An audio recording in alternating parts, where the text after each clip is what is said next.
Assalamualaikum warahmatullahi wabarakatuh. Perkenalkan nama saya Muhammad Abdul Aditya Putra, NIM 4342411062, jurusan Teknik Informatika, Prodi TRPL kelas 2C Malam. Saya di sini akan mengerjakan asesmen akhir semester untuk mata kuliah pemrograman basis data. Baiklah, langsung saja kita lihat di sini sudah ada 4 buah soal yang akan kita kerjakan. Nah, jadi kita langsung saja mulai untuk mengerjakannya. Tapi sebelum itu, izinkan saya untuk menyampaikan bahwasannya saya telah membuat untuk data dummy-nya di nomor 1, nomor 2, nomor 3, dan nomor 4. Nah, beserta dengan perintah SQL-nya agar mempermudah kita dalam melakukan pengerjaan praktikum ini. Nah, kemudian kita bisa lihat di sini, kita langsung saja untuk mengerjakan soal nomor 1, sebuah toko buku online memiliki database dengan skema berikut. Nah, jadi kita langsung saja untuk membuat database-nya. Jadi di sini saya sudah menyiapkan perintah SQL-nya mempermudah kita untuk melakukan inisialisasi database dengan melakukan setup, DDL, dan DML sekaligus. Nah, di sini ada namanya AS1. Saya beri nama untuk database soal yang nomor 1 agar mempermudah kita. Nah, di sini telah ada ya untuk di AS1 ada tabel buku, kemudian ada detail pesanan, ada pelanggan dan pesanan. Nah, langsung saja kita ke soalnya, ke pertanyaannya. Yang bagian A, tampilkan daftar nama pelanggan beserta total uang yang telah mereka belanjakan diurut dari total belanja terbesar. Tampilkan hanya pelanggan yang telah belanja lebih dari 500.000. Baiklah, langsung saja buat untuk menjawab pertanyaannya. Pertama, kemudian kita pakai sum untuk menghitung total.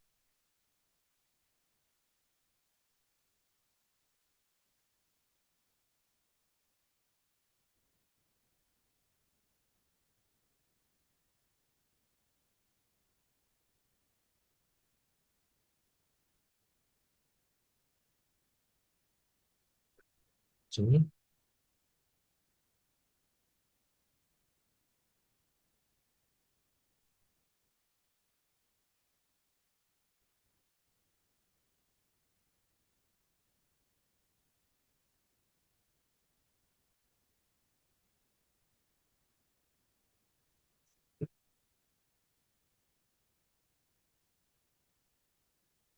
kan,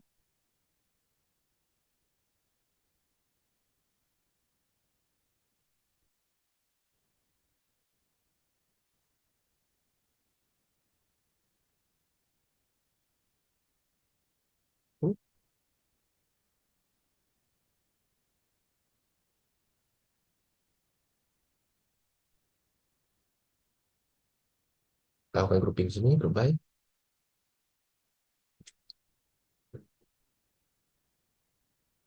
ini,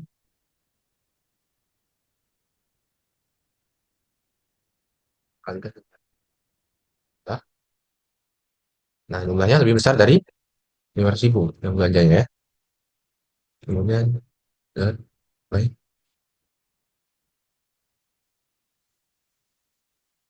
kita coba jalankan. Semoga tidak error. Nah, berhasil ya. Jadi kita telah menampilkan pelanggan yang belanjanya lebih dari 500.000. Di sini ada Nabil Aditya yang belanjanya 510.000. Oke, kita lanjut ke soal berikutnya. Tampilkan 5 buku dengan kategori fiksi yang paling banyak terjual selama tahun 2023. Jadi kita menampilkan buku yang laku terjual selama tahun 2023. Baiklah, buat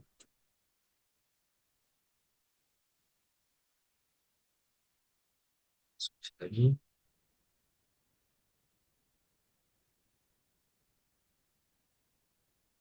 total terjual.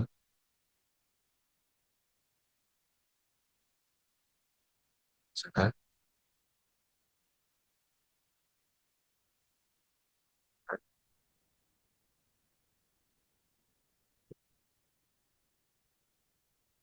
misalkan, misalkan, misalkan, oke. Kemudian kita penuhi lagi.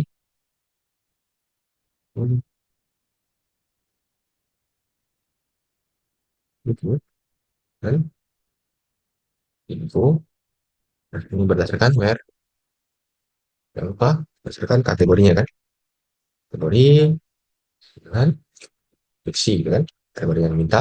Dan jangan lupa kita juga berdasarkan tahunnya. Tahun 2023 gitu kan.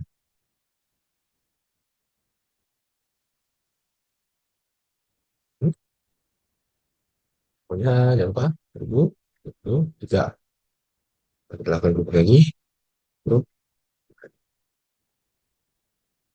grup. Oke. Nah, kalau kita panggilnya.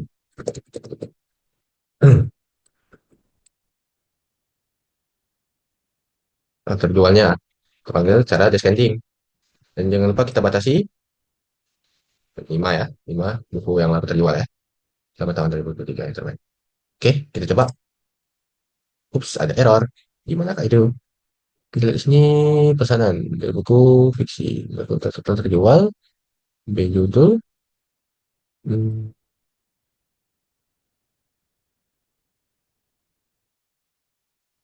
order by judul. Detail pesanan. Oh ya, ini sorry. Coba. Nah, tampil ya. Jadi di sini sudah menampilkan judul buku, 5 judul buku yang terjual selama 2023 ya, dengan kategori fiksi.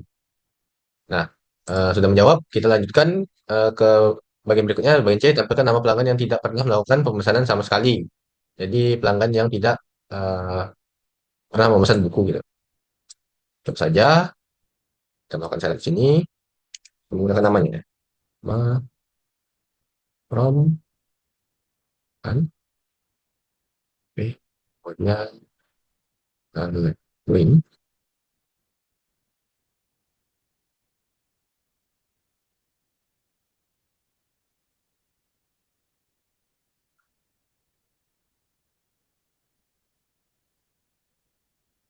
aja, add, pesanan yang tidak pernah ada ya, nol, yang kosong. Coba. Nah, berhasil ya. Jadi ada namanya nih, nama pelanggannya ada Giang Ramadan dan Ivander Justin. Nah, ini tidak melakukan pemesanan buku ya. Oke, jadi sudah berhasil nomor satu. Kita lanjut ke soal berikutnya, nomor dua. Nah, jadi kita lakukan inisialisasi database dulu. Kita membuat database dan tabel-tabelnya terlebih dahulu. Oke. Nah, saya beri nama AS2. Oke, berhasil. Sudah masuk. Kita coba lihat. Nah, pada tabel AS2 ini, pada database AS2 ini terdapat tabel departemen, kemudian ada tabel karyawannya, kemudian ada tabel proyek, dan ada tabel tugas tugas dari karyawan gitu kan. Nah, coba kita lihat di sini untuk soalnya. Tampilkan nama departemen dan jumlah karyawan di setiap departemen. Tampilkan juga departemen yang tidak memiliki karyawan gitu kan. Nah, kita langsung saja untuk mengerjakannya. Sini kita pakai select lagi menampilkan. Coba apa terus konsisten tulisannya. Kemudian kita coba untuk menghitung ya.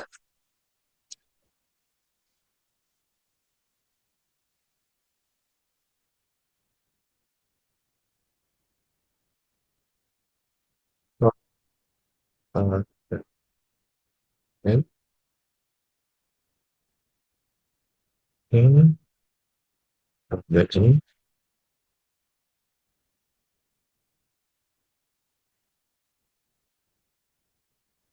dan ya, itu keren. Oke, keren grup. Mari. Keren ya. Saya coba jalankan. Nah, berhasil ya. Jadi ada nama departemen beserta dengan jumlah karyawannya dan ada juga departemen yang tidak memiliki karyawan. Nah, seperti itu.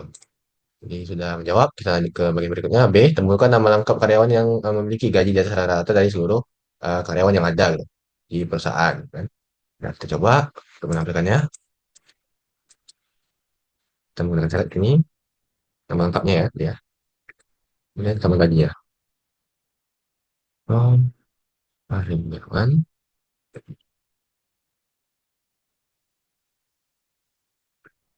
Gaji. Gaji. Nah, untuk menghitung rata-rata, kita menggunakan average ya. Kita menggunakan average untuk menghitung rata-rata.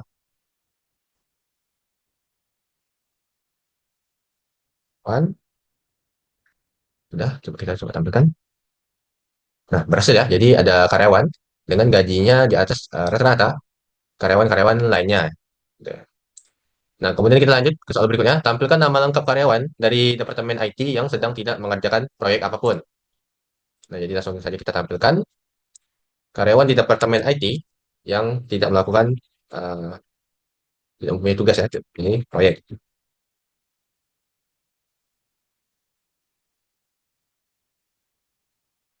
Ops, ini karena harusnya inisial ya.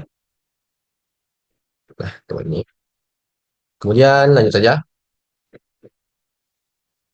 Dan, dan, kemudian di Departemen. Kemudian teman-teman join tugas uh, on karyawan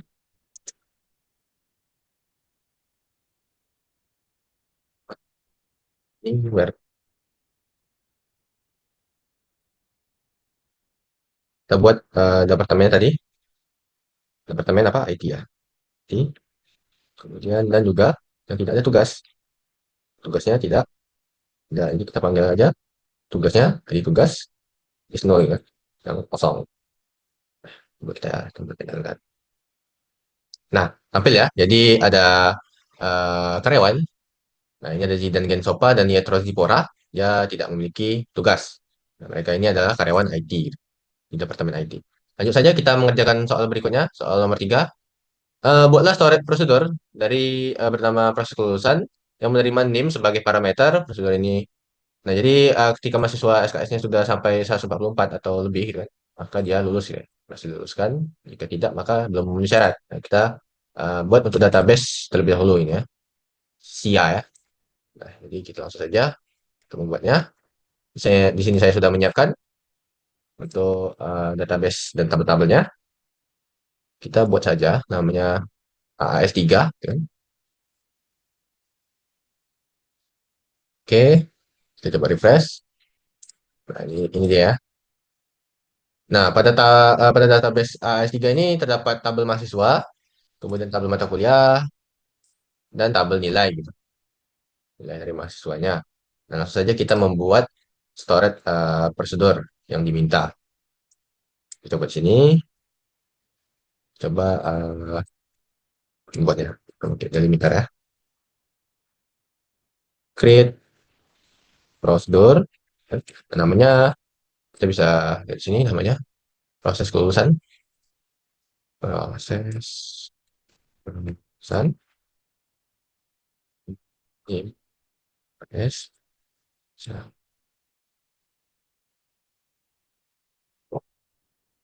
Kemudian kita mulai.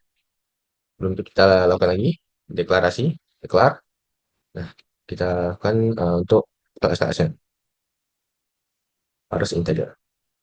Nah, kemudian kita panggil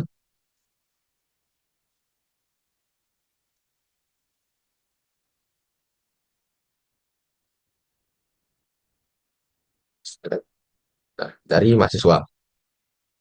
Mahasiswa, kemudian berdasarkan tadi jelas ke bawah aja. NIM, kemudian dengan NIM mahasiswa itu, NIM MHS ya. Untuk sini, kemudian dilakukan pengkondisian di sini. If total SKS-nya besar atau sama dengan 144, dan gitu kan. Nah, maka dia harus mengupdate tabel mahasiswa. Nah, setelah itu kita ubah nih. Kita set statusnya jadi lulus kan. Terus terusnya. Nah, kemudian berdasarkan lagi ya, ini si mahasiswa itu.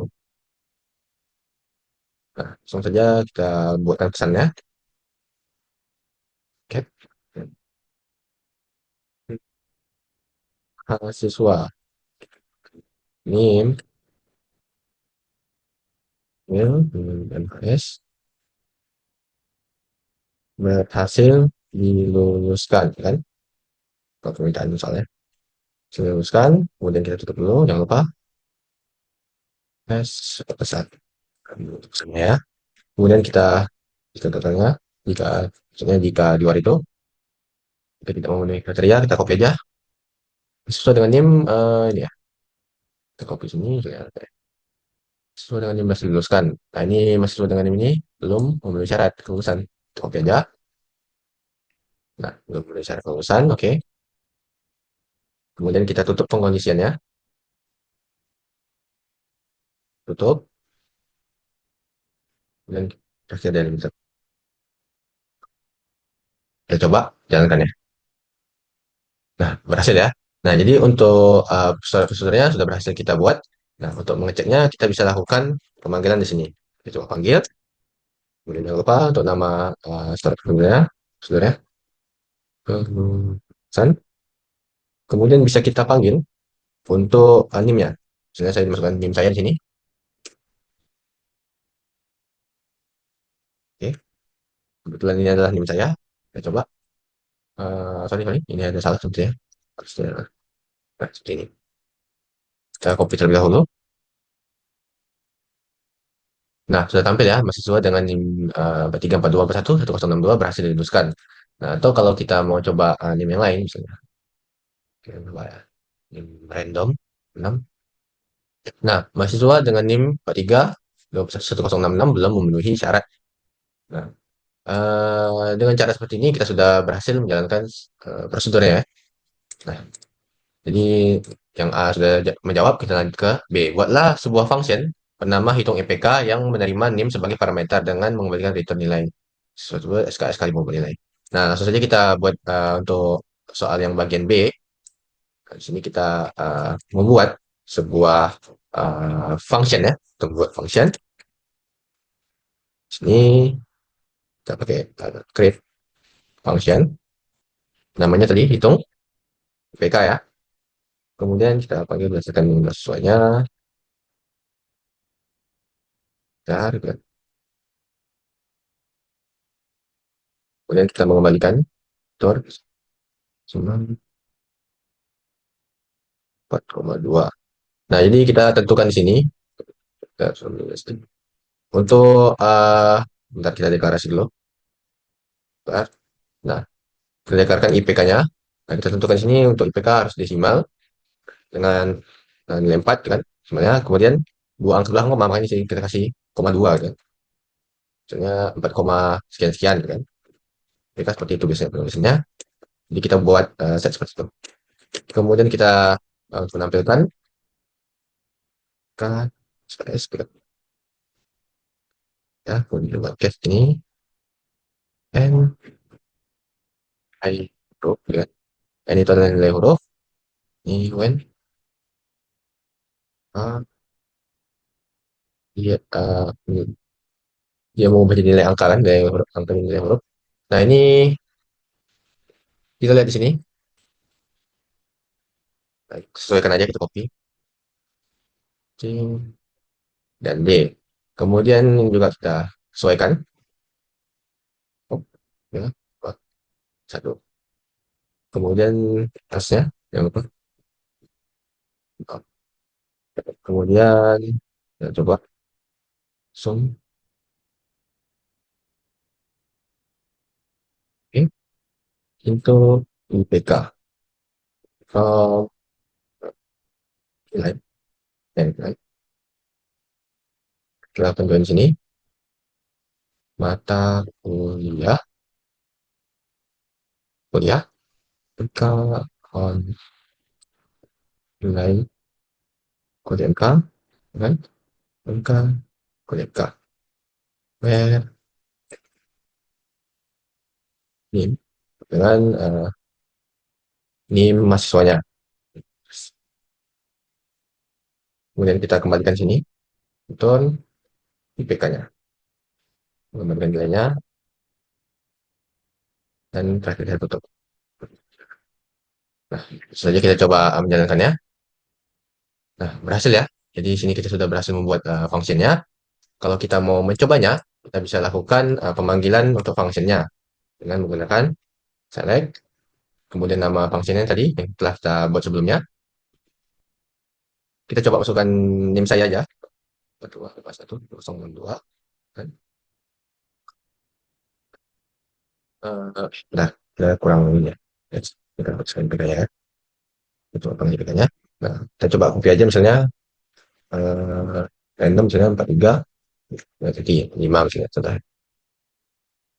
Kita coba tampilkan. Nah, jadi untuk IPK saya 4, dan IPK NIM yang lainnya misalnya contohnya 2,30 ya, sudah tampil ya tadi. Desimal, 2 angka belakang koma. Oke, sudah tampil, sudah menjawab. Nomor 3 sudah siap, kita lanjut ke nomor 4.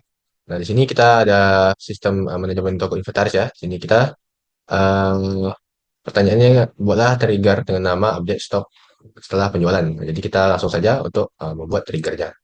Tapi sebelum itu, seperti biasa kita lakukan inisialisasi database-nya terlebih dahulu.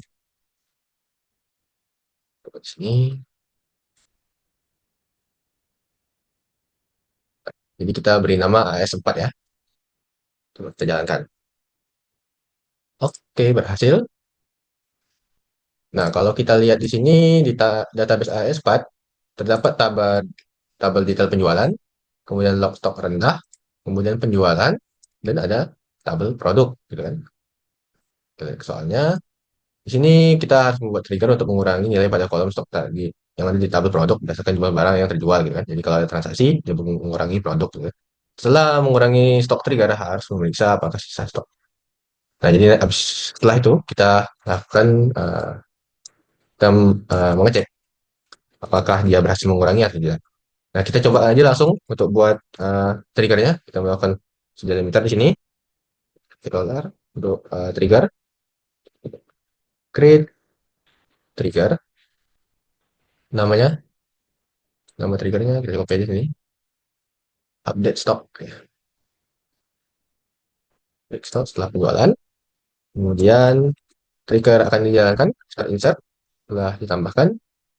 On penjualan. Terus sedikit penjualannya ya. Kasih lihat konsisten. For ini dong. Nah, sebelum itu kita mulai itu dulu. Kemudian kita deklarasi dulu ini.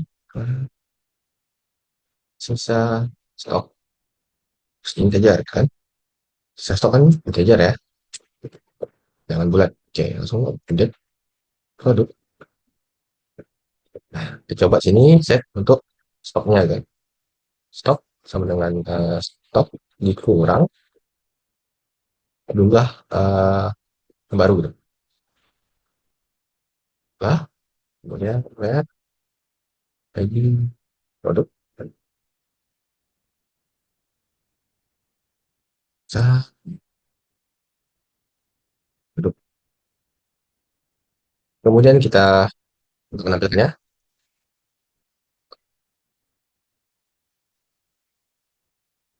sisa stok kan from produk. Nah, ini kita copy aja. Ini harusnya sama. Kemudian kita lakukan pengkondisian di sini. If sisa stok, memastikan ya 10. Ini kita langsung jika stoknya 10, maka buatlah kan besar kan. Besar into ini tabel masuk ke tabel log stok rendah ya kan dengan data berikut ya stok tersisa gitu kan dan waktu peringatannya waktu peringatan gitu kan. Nah, kita masukkan juga value-nya new ID produk gitu, kan. Produk yang baru gitu. Kemudian ada sisa stok dan untuk waktunya timestamp ya tanggal 0. Ups, ada nyempil di sini ketekan. Kemudian kita coba akhiri untuk pengkondisiannya, jadi triggernya dan kita tuh, ini ya, coba kita coba jalankan. Ups, ada gagal. Gimana gagalnya? Proses stop. Untuk proses stop. Coba select dulu terlebih dahulu. Belum cari update stop kan. Terinjak kita penjualan. Oh, itu stop integer. Kemudian update, apakah yang salah ya? Ya, stop. Stok sama dengan new jumlah, where ID produk, stok. Itu sisa stok, kemudian from produk, kemudian ada where ID produk, kurang, insert log stok barang. Untuk peringatan, dan di sini kalau tulis, udah, near using an if. Nah ini ya, ya kita coba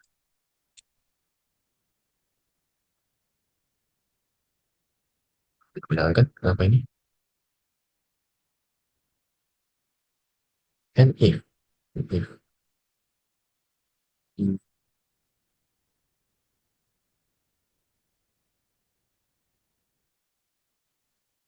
Oh ini kita kurang, kurang ya.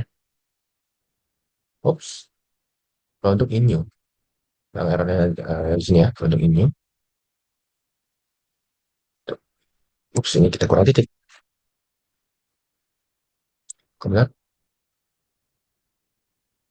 ini, ini kan gini, ini kan insert tabel, insert ID produk, stok tersisa, waktu peringatan, new ID produk, yang stok tersisa, new, ini bentar.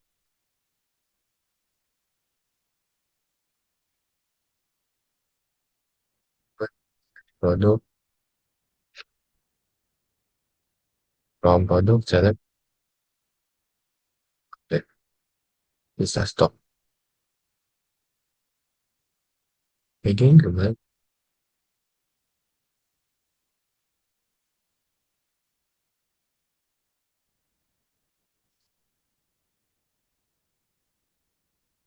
produk in new, ya, new ID produk. Oh ini, kita kita langsung ngambil produknya, harusnya kan berdasarkan ID ya, di produk. Nah, sudah bisa ya. Kita coba untuk mencoba menjalankannya. Pertama kita coba penjualan. Nah, ini mungkin kita coba cek terlebih dahulu untuk tabel produknya gitu kan. Produk, gitu kan. Nah, di sini sudah terlihat misalnya nama produknya ada sabun mandi, ada stoknya 20, pas lagi 15 dan sampo 9. Nah, sekarang kita coba untuk melakukan transaksi baru ya. Ini kita buat saja insert gitu kan. Itu dan penjualan kan. Penjualan, kemudian kita masukkan untuk datanya.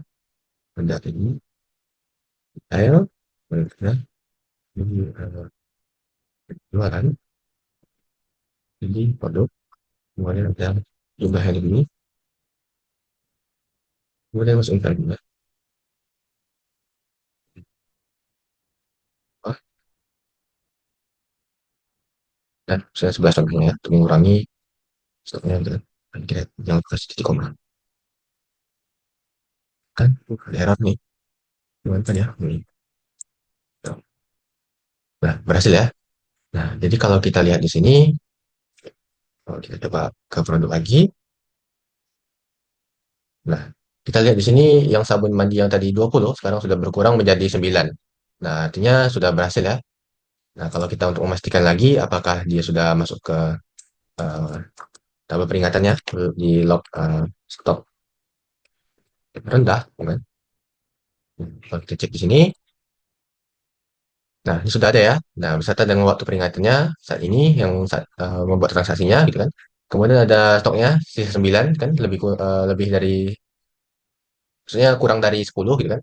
Maka akan masuk di sini. Kemudian kita lihat di sini. Nah, ini ya di produknya tadi ya. Sabun mandi menjadi 9 yang sebelumnya tadi 20. Oke, mungkin sekian yang bisa saya sampaikan untuk pengerjaan praktikum pemrograman berbasis data. Sekian, terima kasih. Wabillahi taufiq wal hidayah. Wassalamualaikum warahmatullahi wabarakatuh.